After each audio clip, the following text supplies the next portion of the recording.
Hürmetli vatandaşlar, bugünkü leksiyana başlayımız. Leksiyada size hazırlığımızı vaziyette ciddi özgürlüş bulup atkanlar kaladı. Şu münasibetle bugünden bu leksiyana başlaşına karar kıldım. Aval sözdeki çiğislağı bugün 2019 yıl 3. ayın 27. günü. Heptiye çarşamba. Heptiye çarşamba. 27. gün heptiye çarşamba. Bugün leksiyonu sözleştirin avval vatandaşlar vaziyet doğrusu da bir işki gep kalaydı. Bu vaziyet hazır nimedesinin birinci olup Amerika Koşmuş Ştatlarının prezidenti Trump 2 yıldan beri ki Moskova bilen alaka münasebette buldu degan tekşürüşlerden kutuldu. Bu vaziyetten birinci derecelik özgürlüşü. İkinci, Prezident Trump 25. günü mü İsrail'in Xitay tilideki Gölen Gaudi, Arap tilideki Cevlan töpürlükleri ya Cevlan ilgizlikleri degen rayonunu 1967 yılı bir haftalık uğraşta Suriye'den kaytırıp aldı mı ya ki tartıp aldı mı bu tarafı bizge namalum bu tarihten.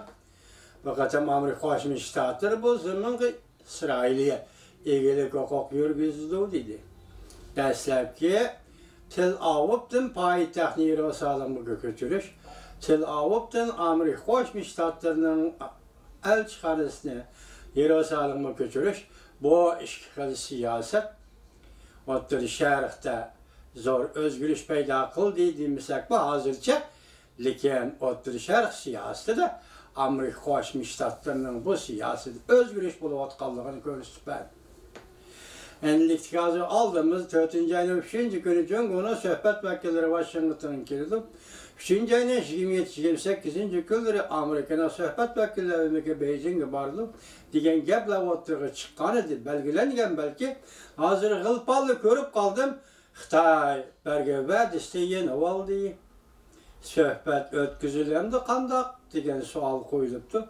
Onun neticesi olarak aşkarı boğuşu ben sizlerle sözler bilemeyim. Yani şu münasebet bilen bugünkü vaziyetten boşu ciddiliklerine münasebet kaldı. Sizlerle leksiya sözlerimiz. Onun için ki en katta bir haber Trilatan Washington'da Amerika Koşmuş Ştatlarının konservatifleri ya ki Xitay tarafı ne mi deyimiz? 10 yılları Katnaş kanalda bir teşkilat kuruldu. Mesela bu teşkilatın ismi Xitay Tehdidi Takabül Duruş Komiteti. Tebrikleyimiz, kollayımız Amerika halkı. Bu teşkilatın kurganı konservatifler ve Amerika'nın hakiki siyasi kuşları nöbet dışında teşkilat kurgan iken bu teşkilatın kuruluşunu kollayımız. Kollayımız, ömrümüzün ahireti adakça kollayımız, hürmetli. Teşkilat əzalı. Vəziyyət mənim işində ciddiləşib şu yer yetti. Əndi buna münasibətlik leksiyələrini anlayışlı bugünkü leksiyalərə vətəndaşların kulak verişini ümit qılıram. Çünki bunundakı məzmunlar ayrım məzmunlar var. Birinci mavzu. Rusiya bilan aloqa münasibətli buluş degan köləngələrdən sayılardan qutuldu. Prezident Trump hem de kol silip Suudi söhbetini ilgili sürdü. Mavzulu haber 3. ayının 25. gün büyük İrak orbitide ilan kılındı. Haber mındak başlar. Rusya bilen alakası var degen töhmetli tekşürüşten köləngüsdən qutulup Amerika Koşmuş Ştatlarının prezidenti Trump müşahapta bütün gücü bilen Suudi işlerine kirişidigan bol. Bolup mu Cumhur bilen Suudi söhbeti ötküzür. Amerika-Meksika Suudi kelişimi hem de Avrupa İttifakı bilen ötküzüdügan erken Suudi söhbeti qatarlıqlar. Çet devletlerinin Amerika qaratqan adaletsiz Suudi qılıqları qarıştırış Prezident Trump'ın saylam devirdeki asaslık vədisi idi. Lakin Prezident Trump 2017 yılı Aksaray'a kırıpla Rusya bilen alakası var degen gep bilen tekşürüşke duş geldi. Ötken hafta 22. günü 22 aylık tekşürüşünü baştan götürüp, alayda teptiş Robert Mueller dokulat ilan kıldı.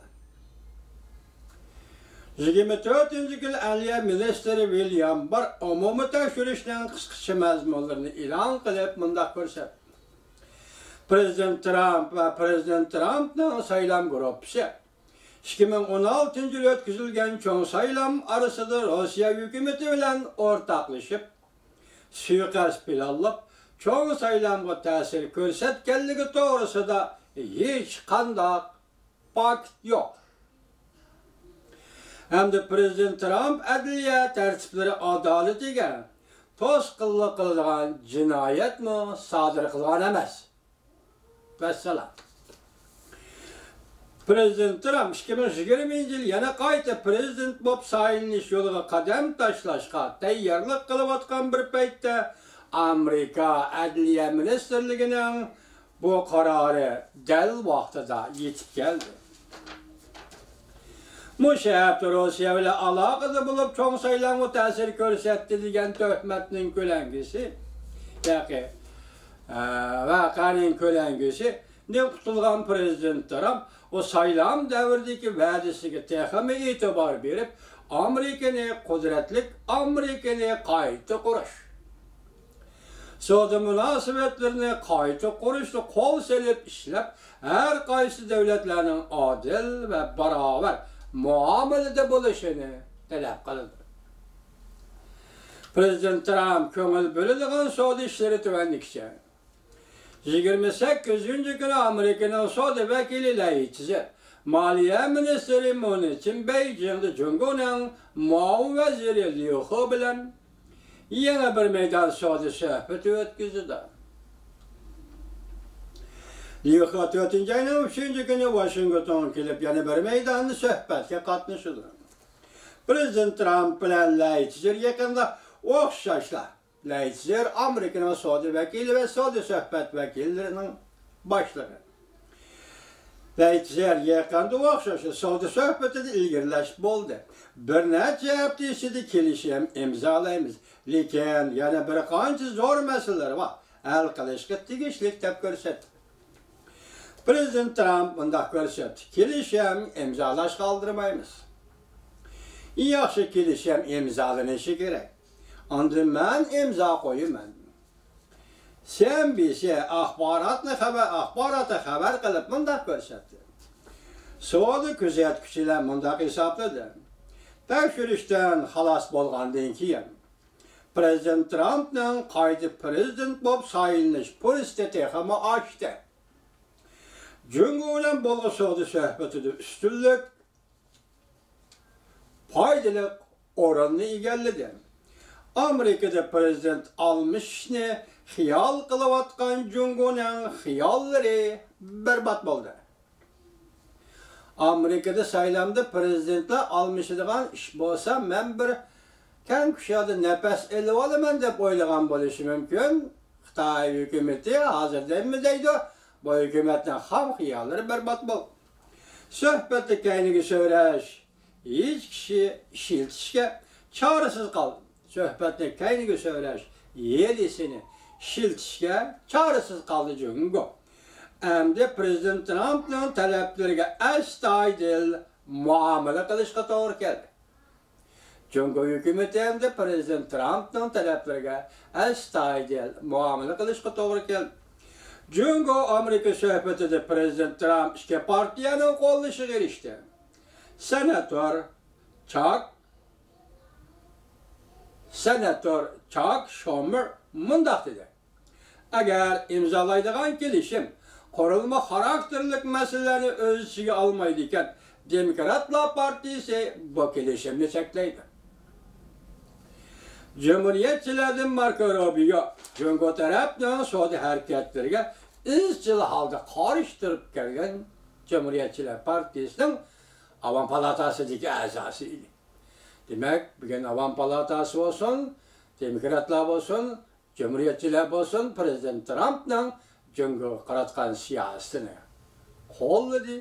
Shundaqla bugün Prezident Trump uzundan bir tekshirilib kelayotgan Rossiya bilan aloqa munosabati bo'lib, saylam bo'lib, ham 2016-yildagi saylamga aralashdi deydigan şundaq.